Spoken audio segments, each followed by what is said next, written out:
आप सभी को राधे राधे, जय श्री कृष्णा, श्री राधा वल्लभ, श्री हरिवंश।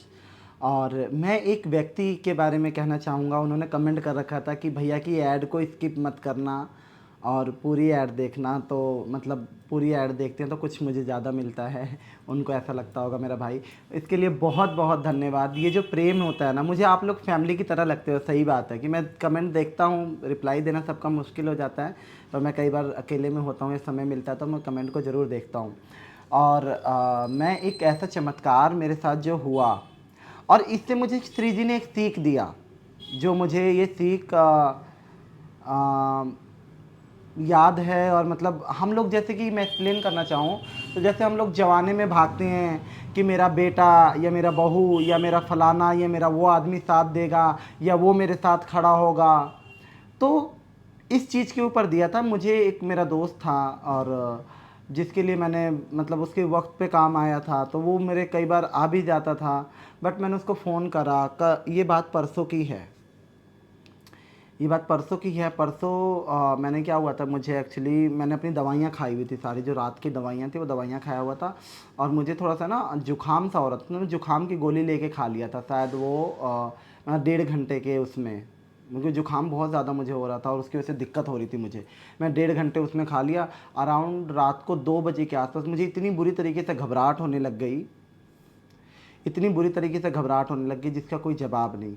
मैं बहुत ज़्यादा परेशान हो गया। मैंने कहा यार मैं किसको फ़ोन करूं।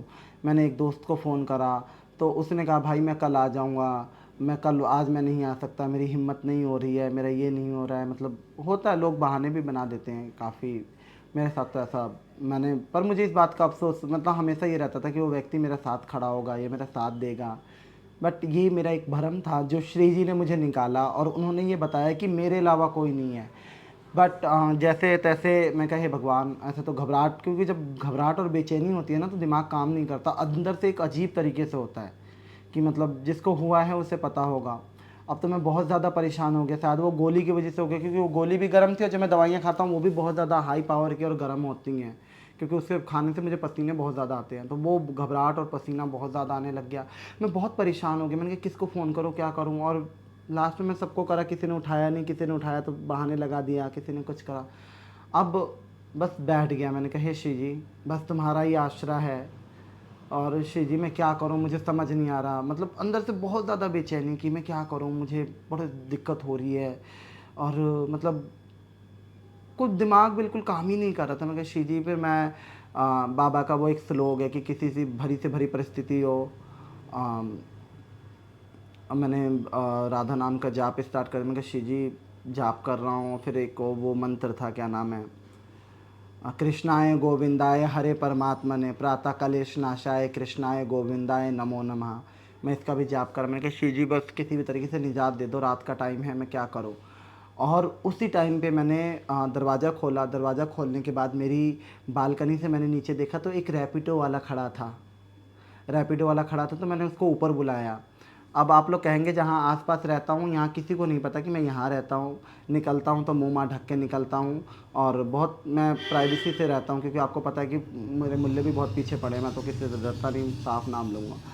तो उसकी वजह से ना वो यहाँ किसी से कोई मतलब होता है। फ्लैटों का सिस्टम यही होता है कि कोई किसी से मतलब नहीं रखता, और ना किसी से, मुझे तो पता नहीं ऊपर कौन रहता है, मेरे नीचे कौन रहता है, मेरे पड़ोस में कौन रहता है। तो रैपिडो वाला खड़ा था, मैंने कहा भैया ऊपर आ जाओ। एक मिनट, तो वो ऊपर आया, कह रहे क्या हुआ भैया। तो मैंने कहा, पहले तो वो डर रहा था, फिर मैंने बोला भैया 1 मिनट ऊपर आ जाओ। तो मैं क्या कह रहा क्या हुआ। मैंने कहा भैया एक काम करो, मुझे ना हमारे यहाँ एक अस्पताल, अस्पताल का नाम नहीं बताऊँगा लोग आइडिया लगा लेंगे। तो मैंने कहा हाँ मुझे ले चलो, क्योंकि मुझे दिक्कत बहुत ज़्यादा हो रही है। भैया मैं आपके पैसे दे दूँगा। कह रहा नहीं भैया मैं ले चलूँगा, कोई दिक्कत नहीं, आप पीछे बैठ जाओ। मैं उसके पीछे बैठ गया, मैं अस्पताल गया। अस्पताल जाने के बाद मैं, वो व्यक्ति वहीं पे रुका रहा। कह रहा भैया कोई दिक्कत नहीं, मैं यहीं पे रुका हुआ हूँ, आप जाओ। और मैं जाने के बाद बड़े बड़े लोग हेल्प नहीं करते हैं, पर उसने मेरी ऐसी हेल्प करी। जाने के बाद वहाँ पे मुझे इंजेक्शन वगैरह लगा, तो कुछ देर बाद, आधे 1 1.5 घंटे बाद मुझे आराम सा आया। आराम आने के बाद मुझे लगा कि मतलब ठीक हूँ, मैं थोड़ा सा अच्छा फील करा। मतलब अराउंड 3:30 हो गए, तो उस टाइम पे 3:30, और घर आते आते 4 बज गए। मैं कहा भैया आप रुको, मैं आपको ऊपर से पैसे ला के देता हूँ, क्योंकि हड़बड़ी में कुछ भी लेकर मैं नहीं गया था, क्योंकि गवर्नमेंट अस्पताल थी, मैं गवर्नमेंट अस्पताल में ही गया था। तो मैंने कहा भैया रुक जाओ, मैं ऊपर से आपको पैसे ला के देता हूँ, आपके जो बने आप ले लो।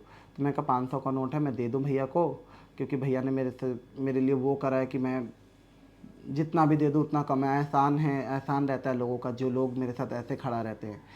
बट मैं जब नीचे गया तो वो भैया वहाँ से चले गए थे, और मेरी हड़बड़ी में ये भी याद नहीं आया कि उनका नंबर लूँ, कुछ लूँ। बस मुझे उसी टाइम पे लगा कि मेरी श्री जी, मेरी राधा रानी, वो करुणामयी सरकार, जिस पे मुझे उस पे उसका भरोसा छोड़ के मैं दूसरों के ऊपर भरोसा करता था, लोगों के ऊपर करता था। तो वो जो होता है ना कि श्री जी की जो कृपा होती है, वो बहुत, मतलब मैं बता नहीं सकता कि वो कहाँ से साथ देती हैं। पर फिर भी मैं जगत प्रपंच में घूमता रहा, और मैं उस दोस्त पे भरोसा करा, या उस पे करा, या उस पे करा। वो श्री जी कहती हैं कि तू मेरे ऊपर कर, वो तो इतना कुछ कर रही है, और वो सब जगह कर देती है। अगर हम सोचें मेरा अपना नहीं है, ये मेरा कोई नहीं है, मेरा कोई होता तो करता, जिनके हैं उनके भी तो किसी ने भी, उनके भी तो नहीं हुआ। कितने लोगों के होने के बावजूद भी ना के बराबर है, मेरा तो नहीं है। तो मैं, श्री जी इतनी दयालु हैं, वो मुझे लगा था कि शायद वो राधा रानी ने किसी को भेजा था।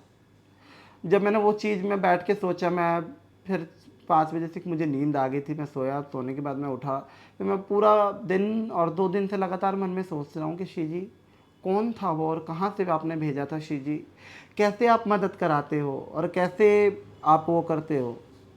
तो यही चीज़ है कि मैं हमेशा जगत में भागता रहा। कई बार इंसान हूँ, मेरा भी मन भटक जाता है कि मुझे लगता था कि कोई दिक्कत होगी तो वो मेरे साथ खड़ा है, या वो मेरे साथ अस्पताल तक चल लेगा। बट ऐसा कुछ भी नहीं है। केवल इंसान भरोसे के लायक तो है नहीं, सिर्फ श्री जी पे भरोसा रखें, कोई भी हो, क्योंकि वो अपने भक्तों को, अपने अपने जो उनको मानते हैं, जो उनसे प्रेम करते हैं, उनको स्वयं आके अपने हाथों से बचाती है। तो उस दिन मुझे ये चीज़, उनका जो चमत्कार मेरे साथ हुआ ना, ये जो श्री जी ने चमत्कार किया, ये मेरे साथ, जो वो इतना प्यार करती है मेरी लाडो, कि मैं इसके काबिल नहीं हूँ, पर उनका जो प्रेम है ना, वो मुझे हमेशा, ये चीज़ मुझे अपने आप को अब बड़ा फील कराता है कि देखो वो खड़ी है, वो मेरे साथ बैठी है। मैं क्यों चिंता करता हूँ, मैं उसके ऊपर भरोसा करता हूँ, मैं क्यों चिंता करता हूँ। अब कल किसी ने मुझे वो साउंड और माइक और वो गिफ्ट करा, और वो कि आप वो कीजिए, आप अपनी बात रखिए, आप एक अच्छी चीज़ों में रखिए। तो वो, उसको श्री जी को पता था कि श्री जी ने किसको कहाँ से क्या भेजना था। नहीं तो कौन किसी को कुछ देता है, कौन किसी के अपने लिए कोई 1000 रुपये किसी के लिए नहीं निकालता।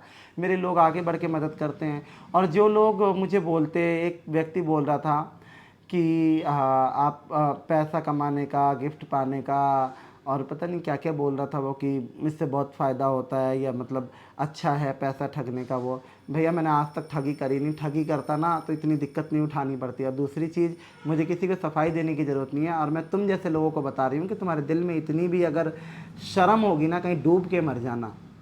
जो लोग ऐसे कमेंट आके करें, कई लोगों ने करा, डूब के मर जाना कहीं पे।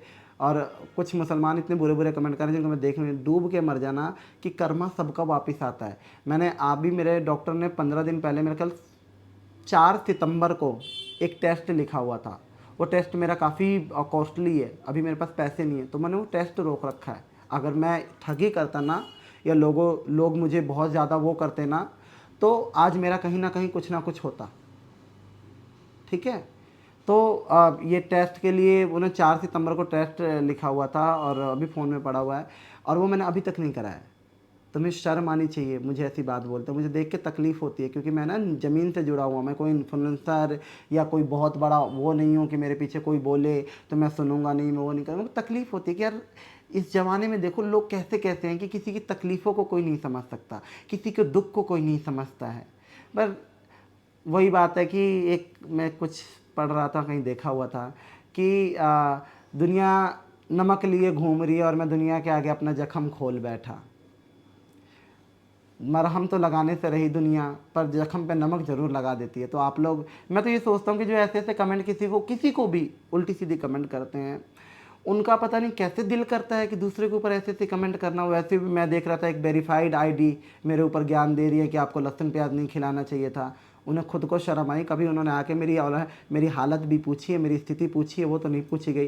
पर ये देख ली कि लोग मुझे देख रहे हैं या लोग मेरी वीडियो ज़्यादा शेयर कर रहे हैं, मेरे से जो प्यार करते हैं उनको देख के उससे जलन होगी। तो क्या फ़ायदा है इससे? मैं कह रहा हूँ कि अगर किसी को लगता है ना ये चीज़, मेरी आईडी, मेरी वीडियो सब ले लो, मुझे महीने का 20,000 रुपये भी कोई दे देगा ना, तो मैं सब कुछ देने के लिए तैयार हूँ। इतनी बड़ी बड़ी बात मैं कह रहा हूँ कि महीने का 20,000 दे देना, मैं वीडियो बना के देने के लिए तैयार हूँ, अगर इतना कुछ इससे मिलता हो तो। ठीक है, बस देख के दुख होता है। खैर, जिसको बोलने वाले को कौन रोक सकता है। तो आप सभी लोगों से मैं विदा लूँगा। राधे राधे, जय श्री कृष्णा।